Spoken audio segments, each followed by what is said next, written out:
Je vais vous dire que le budget de notre cours au titre de l'année 2024 s'élève à la somme de 3 milliards 181 millions 432 000 francs, en nette augmentation par rapport à celui de l'année 2023, qui s'était élevé à 2 milliards 153 millions 721 000 francs. Mais j'ai expliqué à la représentation nationale que cela peut paraître suffisant, cela peut paraître extraordinaire, et qu'un budget passe d'une année à une autre à plus de 47%.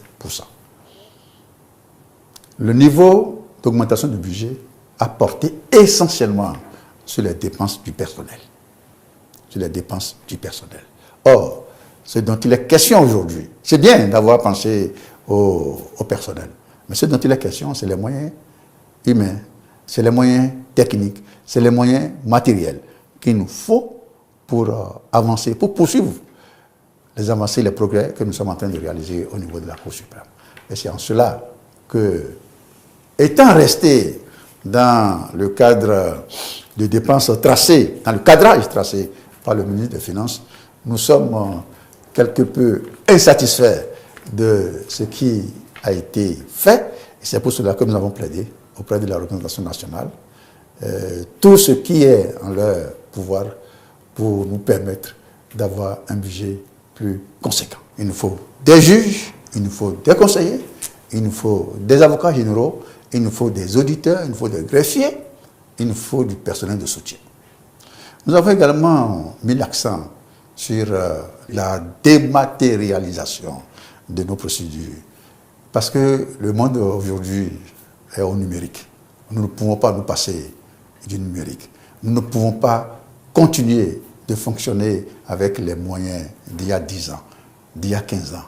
Nous ne serons plus dans la modernité. Or, les nouvelles lois que l'Assemblée nationale, à la suite du gouvernement, a bien voulu nous doter, ces lois-là se sont inscrites dans le cadre, dans le sens de la modernité de notre institution.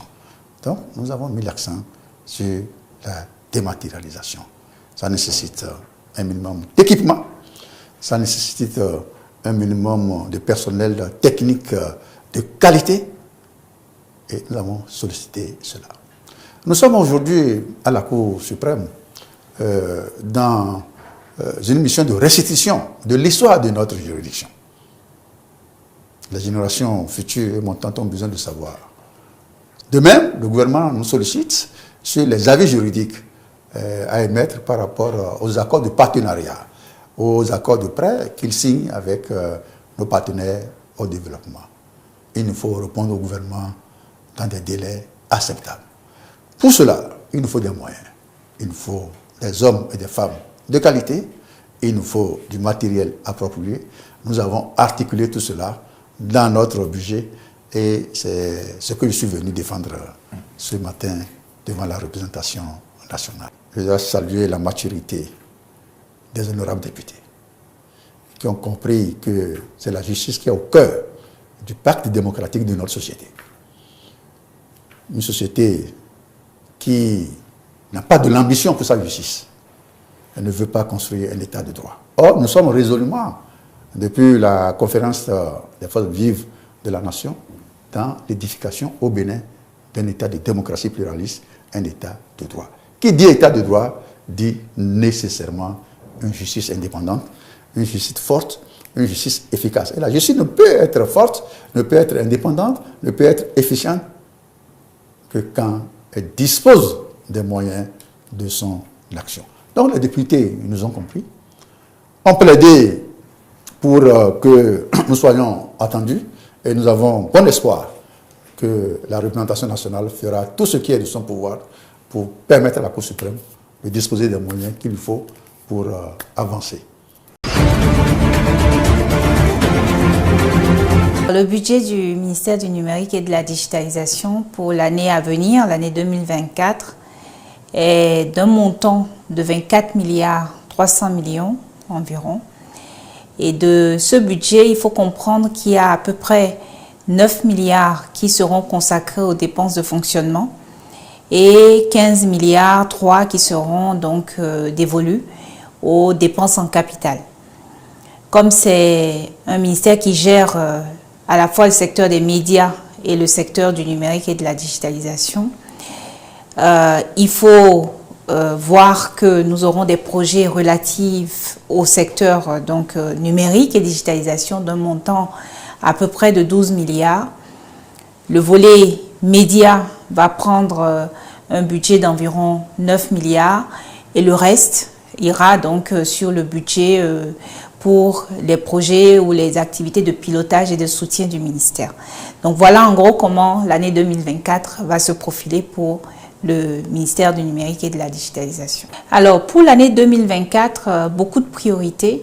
Nous avons bien entendu tout ce qui va tourner autour des infrastructures numériques, le développement des infrastructures, la fibre, l'accélération donc du déploiement de la fibre, plus en fait tout ce qui tourne autour de la connectivité, par exemple des sites administratifs, par exemple de la couverture GSM. Ça a d'ailleurs été une préoccupation majeure de la représentation nationale.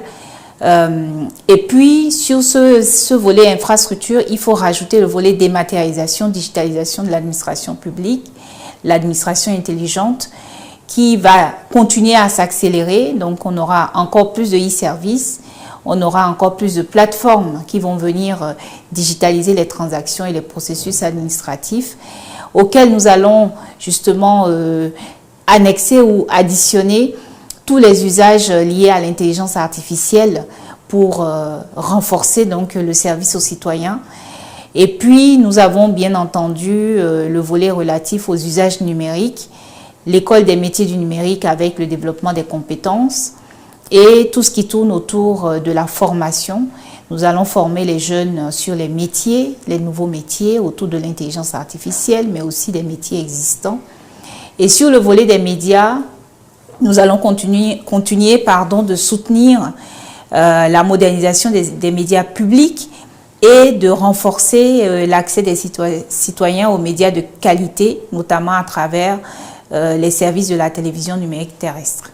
Donc beaucoup de projets qui vont venir pour 2024. Ça a été comme chaque année un exercice enrichissant, un exercice qui montre, en tout cas en ce qui me concerne, la grande préoccupation de nos députés, de mesdames et messieurs les députés, à ce secteur. J'ai été agréablement marquée par leur connaissance des enjeux du secteur et qu'ils expriment d'ailleurs de façon assez pratique par des préoccupations du quotidien, des préoccupations de nos populations qui ne sont pas nouvelles pour nous puisque l'état des lieux du secteur, on le connaît et c'est d'ailleurs sur cette base que les investissements sont faits. Mais j'ai été positivement marquée par le fait que les honorables députés s'en préoccupent, en font d'ailleurs un élément de plaidoyer. Il y a eu beaucoup de questions, beaucoup aussi de contributions à notre action gouvernementale en ce qui concerne donc le secteur du numérique et des médias. Et cela nous enrichit, c'est quelque chose que nous allons prendre en considération. Et bien entendu, nous restons à disposition des honorables députés pour de futures questions, de futures sessions d'échange. C'est ce que nous leur avons dit. Alors que pour 2024, nous avons un budget global de 43 milliards, dont 3 milliards qui constituent des fonds liés au développement du sport, la taxe TDS, et qui se déclinent en deux grands volets, à savoir des dépenses ordinaires de 10 milliards 918 millions et des dépenses en capital de 32 milliards 883 millions 378 francs. Les grands projets, c'est la poursuite de l'expérience des classes sportives afin de rendre les disciplines que nous avions ciblées, le football, le basket, le hand, l'athlétisme et le volley, de leur donner une place de grandeur, la place que ces disciplines méritent au sein de nos départements, au sein de nos classes sportives. Le deuxième volet, c'est l'organisation des championnats scolaires, des classes sportives et des classes dites non sportives également. C'est la mise en place d'infrastructures sportives dans toutes les communes et départements, notamment à travers la construction d'infrastructures de proximité, la construction des aires de jeu dédiées aux classes sportives, ainsi que l'appui à la construction d'académies de tennis et de football féminin. Au niveau du championnat national, il y aura forcément un appui que nous faisons chaque année à travers les subventions. Il y a des réflexions qui sont en cours, notamment le renforcement des capacités et la remise dans les conditions véritablement opérationnelles de notre direction technique nationale, la DTN. Il y a aussi la promotion de l'encadrement socio-éducatif et de la vie associative des jeunes que nous allons faire, mais enfin la promotion des loisirs sains. Oh, c'est un avis favorable. Les députés et puis le président de la commission, que je salue d'ailleurs, ainsi que tous les membres qui ont bien voulu répondre à cette commission-là. Ça s'est très bien passé globalement. C'est un premier exercice pour moi. Je n'avais pas la prétention non plus de connaître, d'être un sachant dans le domaine, mais c'est un bel exercice que je m'emploierai à réitérer avec plaisir.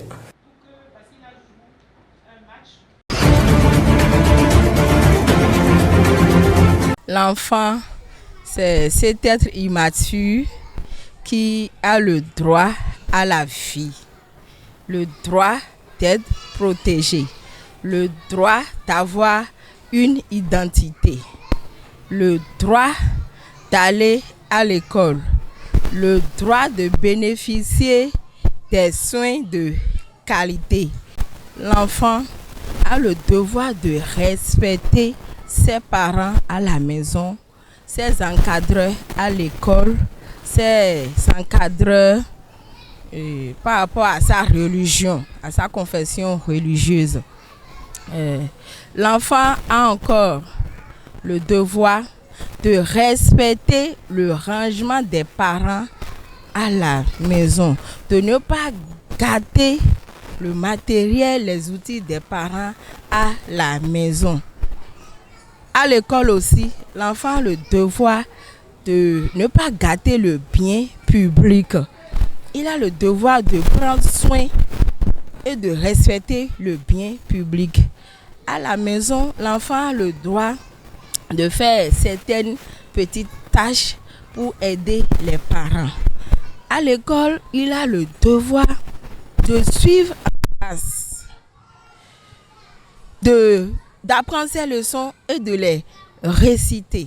Tous parents, papa et maman, ou bien même les tuteurs à qui on confie les enfants, chaque parent a le droit d'élever et d'éduquer l'enfant pour l'aider à développer au mieux son potentiel. Les enseignants dans les différents établissements ont comme rôle de veiller à ce que l'éducation reçue à la maison soit suivie et à veiller à l'instruction de l'enfant afin qu'il devienne un bon citoyen pour bien servir sa nation demain. En réalité, quand on parle de châtiment corporel, ce n'est pas un coup doux qui est donné sur le corps de l'enfant. Donc c'est un coup qu'on donne avec une telle force au point où ça donne déjà de traumatisme au corps de l'enfant. Là, comme inconvénient du châtiment corporel, l'enfant peut devenir agressif, il peut devenir stressé, il peut se replier sur lui-même. Par rapport à la journée mondiale de l'enfant, je dirais que et parents et enseignants doivent commencer par améliorer le sort de l'enfant, comme l'a dit Kofi Annan, en veillant à ce que chaque enfant soit en bonne santé, chaque enfant soit instruit, chaque enfant se sente bien aimé. C'est ainsi qu'on pourra édifier un avenir meilleur pour notre nation.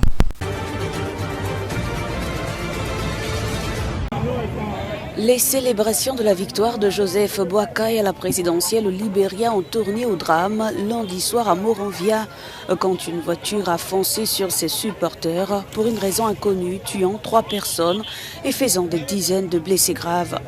Le chauffeur présumé de la voiture a été arrêté, a annoncé la police mardi. La police nationale du Libéria a ouvert une enquête sur un incident tragique survenu au siège du parti de l'unité de Broad Street dans le centre de Moronvia, faisant 25 blessés.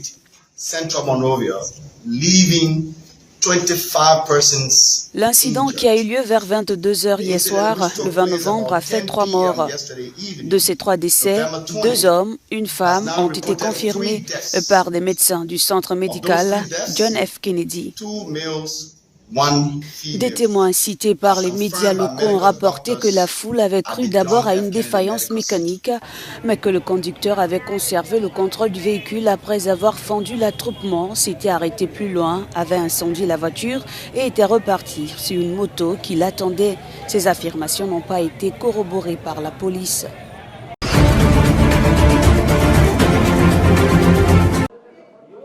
À Madagascar, sans surprise, le président sortant Andry Rajoelina fait seul la course en tête.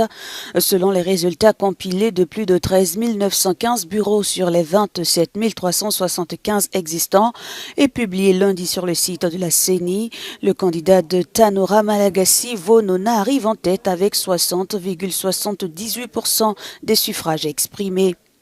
Siteni Randriana Solanieko vient en deuxième position avec 12,42%, suivi par Marc Ravalomanana 12,33% et Eri Rajoelina 5,67%.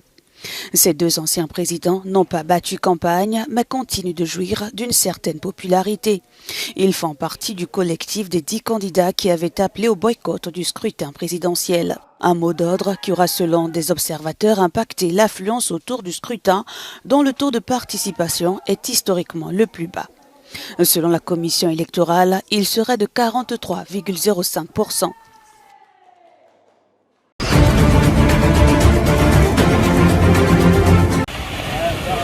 Ababakar Diop, dans la quarantaine, s'apprête à prendre le large pour une partie de pêche au Sénégal. Un départ non sans appréhension, le poisson se faisant de plus en plus rare en raison de la surpêche, de la concurrence des armements industriels et du réchauffement climatique, alors que l'activité dans le pays, c'est 3,2% du PIB. S'il n'y avait pas les gros bateaux de pêche que vous voyez derrière moi, nous n'aurions pas à travailler si dur pour attraper du poisson et vivre décemment de la pêche. À cause de ces chalutiers, nous avons du mal à atteindre le poisson. Il y a quelques années, nous partions en mer vers 6 h du matin et revenions vers 17 ou 18 h. Maintenant, nous revenons un peu plus tard et parfois les mains vides. Face à cette période de vaches maigres, le départ vers l'Europe devient l'alternative pour cette communauté.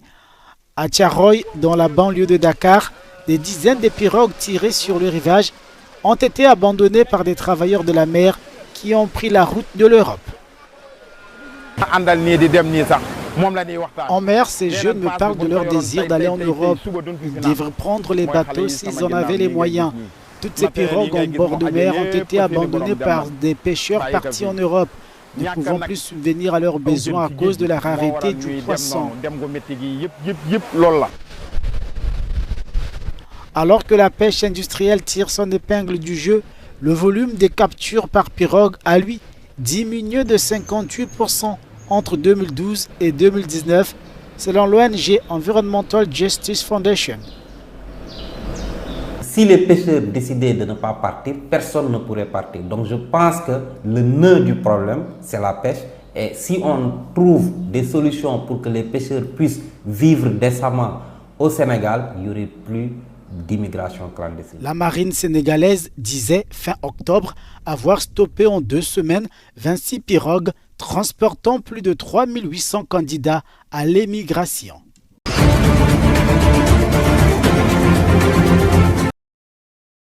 Des inondations en Somalie ont fait 50 morts et chassé près de 700 000 personnes de leur domicile. De plus, les pluies attendues entre le 21 et le 24 novembre risquent de provoquer de nouvelles inondations qui pourraient causer des morts et des destructions, selon l'Agence nationale de gestion des catastrophes. Samedi, le Bureau des Nations Unies pour la coordination des affaires humanitaires a déclaré que le nombre de personnes déplacées par les fortes pluies et les inondations en Somalie avait presque doublé en une semaine, tandis qu'1 700 000 personnes au total ont été touchées par la catastrophe. En outre, les routes, les ponts et les pistes d'atterrissage ont été endommagées dans plusieurs régions, ce qui affecte la circulation des personnes et des fournitures et entraîne une augmentation des prix des produits de base. La Corne de l'Afrique affronte des pluies torrentielles et des inondations liées au phénomène climatique El Niño qui ont fait des dizaines de victimes et provoqué des déplacements à grande échelle, notamment en Somalie où les pluies diluviennes ont détruit des ponts et inondé des zones résidentielles.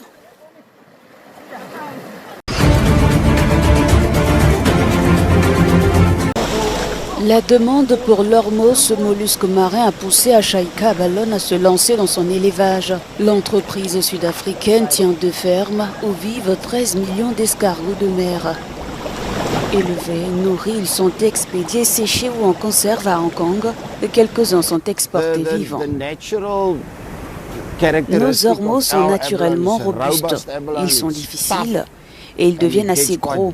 C'est autour de cela que nous avons bâti notre élevage.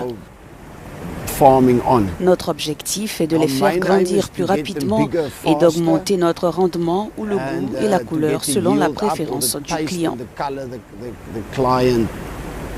À Houston, l'ormeau est très prisé. Presque chaque famille ici possède un bateau de pêche. Pendant 3 décennies, de nombreuses communautés vivant le long de cette côte ont survécu grâce à ce mollusque. Raphaël Fischer est né dans la pêche. Au fil des années, il a vu ses revenus s'effondrer à cause d'une pêche intensive. Et si je ne réussis pas, il n'y a pas d'autre travail à Houston. Alors quelle autre option se présenterait à moi ?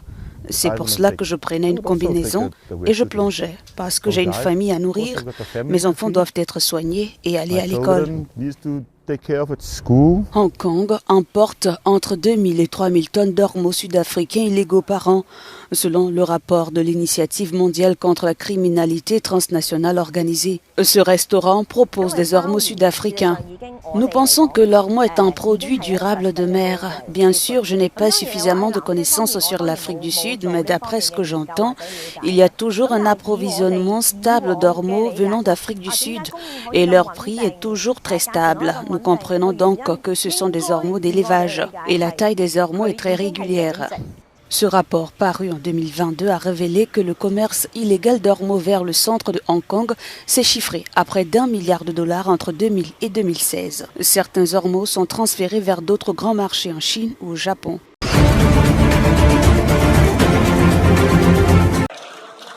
L'Afrique du Sud milite pour que des mandats d'arrêt internationaux soient émis contre le Premier ministre Benjamin Netanyahou pour les crimes commis en Palestine avant la tenue de l'Assemblée des États partis au statut de Rome de la Cour pénale internationale prévue en décembre à New York. Lundi, la ministre Kumuzo Nachaveni a réitéré le souhait de son pays qui a conjointement saisi la Cour pénale internationale la semaine dernière avec les Comores, Djibouti, la Bolivie et le Bangladesh. Pour Pretoria, si la CPI ne réagit pas, cela prouve à suffisance le manque de volonté de cette institution, l'échec du système mondial de bonne gouvernance et la nécessité d'établir un nouveau mode. Dans la foulée, l'ambassadeur d'Israël à Pretoria a été rappelé à Jérusalem pour consultation, a indiqué sur X le porte-parole du ministère des Affaires étrangères, Lior Hayat.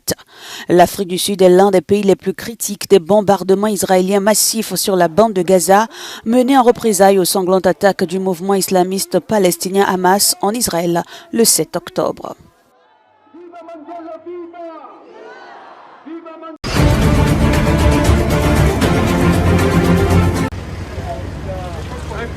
L'ancien champion paralympique sud-africain Oscar Pistorius, condamné pour le meurtre de sa compagne Riva Steenkamp il y a 10 ans, sera fixé sur une possible libération conditionnelle vendredi. La commission en charge des libérations anticipées déterminera si le détenu est apte ou non à la réinsertion sociale.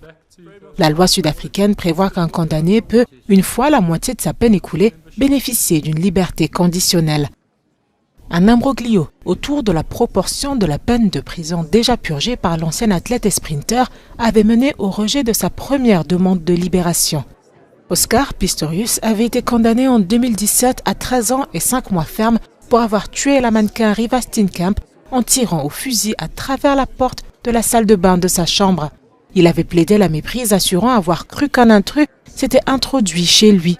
Sa demande de placement en liberté conditionnelle pourrait être refusée. Il pourrait aussi bénéficier d'une liberté conditionnelle totale ou être placé en semi-liberté.